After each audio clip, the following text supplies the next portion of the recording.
morning everyone from a windy September in Toronto. It's been a long time that I wanted to show you my road bike, and today I finally decided to do so. So there you go.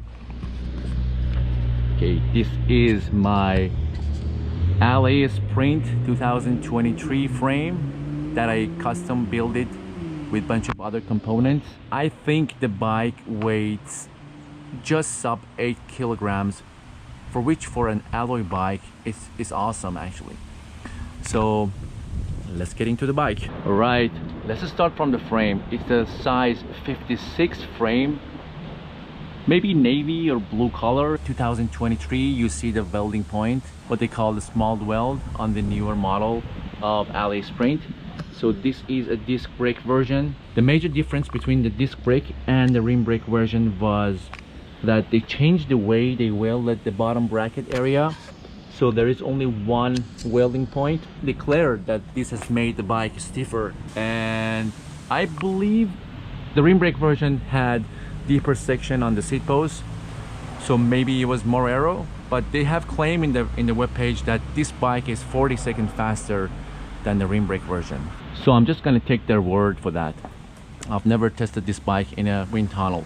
All right, let's go to the front end. As you see, I have been able to fit a Tarmac S-Works stem here and also a Roval handlebar, and it pretty much resembles what SL7 looks like. The reason being is I found this headset converter that has the Allez Sprint on one side and it adapts on top what SL7 needs to be fitted on. So this headset I bought from a company in the UK called Racewear. I'm gonna put the description here. They've been super nice to me. They've answered all my questions, and I actually paid for this, so this is not a paid advertisement for their product. But it's been almost 6 months that I've been using this bike with no problem, so I'm pretty happy to refer you to this company. Yeah, so as I said, now with this headset I've been able to fit a SL7 stem and also a Roval handlebar on top of this, so it looks pretty much like an SL7 except the welding points. All right, for the stem I have adopted for a 130 stem, S-Works stem. I've got long reach arms, so I'd rather have longer stem. Actually, after buying this and testing it a couple of times, I think for my next buy, if I'm going with the same frame size, I might even extend this to a 140. 130 is fine, but I think I could handle a 140 as well. The hydraulic brakes are mounted and routed pretty nicely under the stem, so everything is looking pretty clean. If you look it from the front as well, everything looks very nice, so they are hidden from the wind. The handlebar, I chose a Roval carbon handlebar.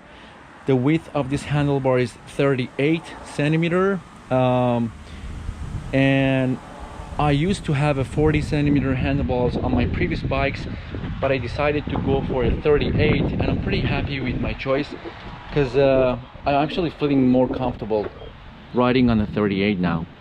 Okay, about the Groupset, this bike, when you buy it stock, it comes with a 105 11 speed, and the claimed weight for the overall build is around 8.6.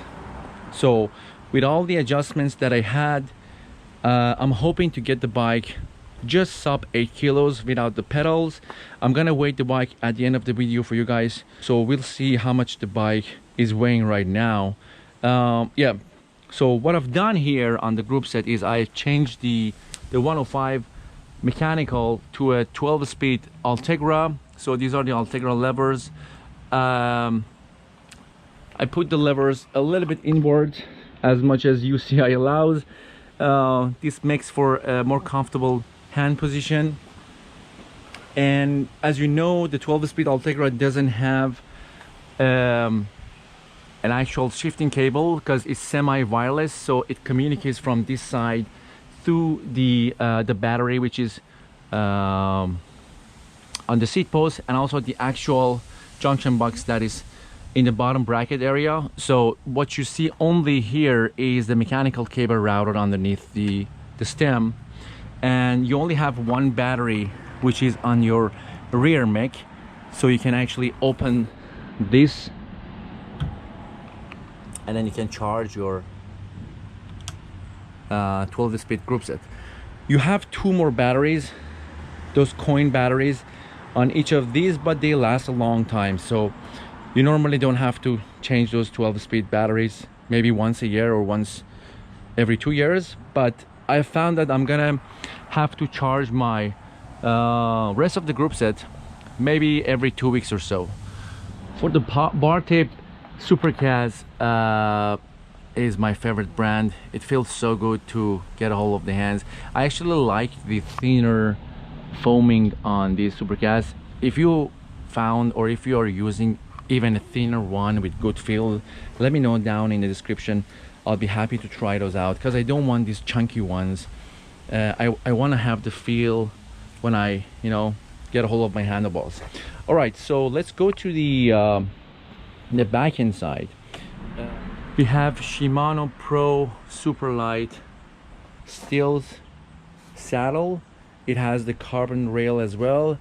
I have adopted to use this saddle for maybe a couple of years now on all my bikes, and I have actually another one with the alloy saddle on my trainer bike, but on my road bike I have the same one with a carbon rail. It's pretty stiff and at the same time it's very comfortable. I like the cutouts. It relieves the pressure, if you know what I mean.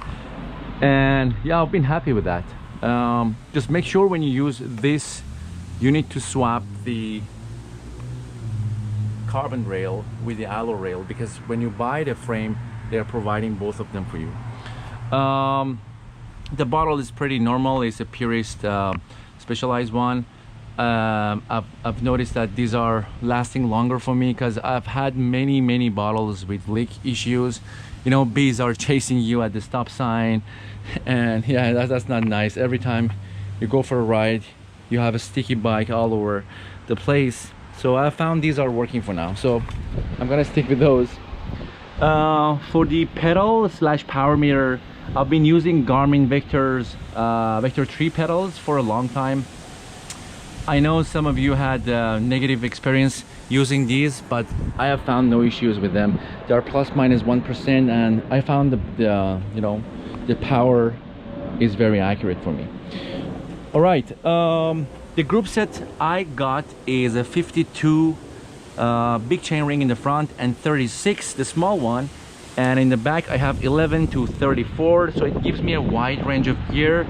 It's almost 1-to-1, not exactly. I have 36 and 34, but you know, for Toronto area and GTA, which is the greater Toronto area, it's pretty good for me. It's even more than enough. So I'm gonna stick with that for now. Maybe in the future I'm gonna swap the 52-36 with a 54-40 of Dura-Ace 12-speed if I needed to go faster. I mean, for now the bottleneck is somewhere else. The bottleneck is here, but we'll see.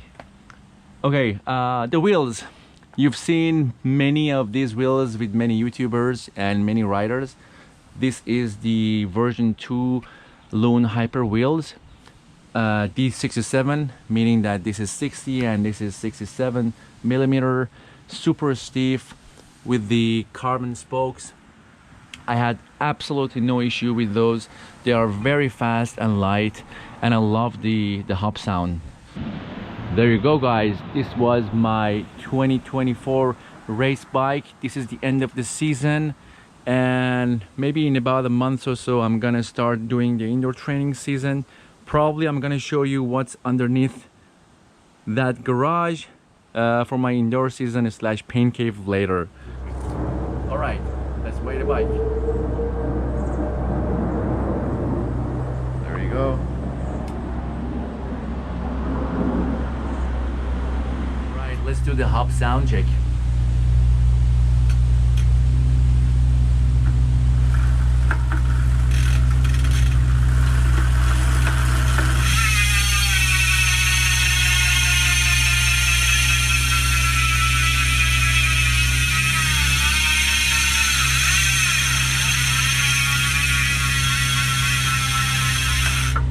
Thanks for watching, guys. See you in the next one.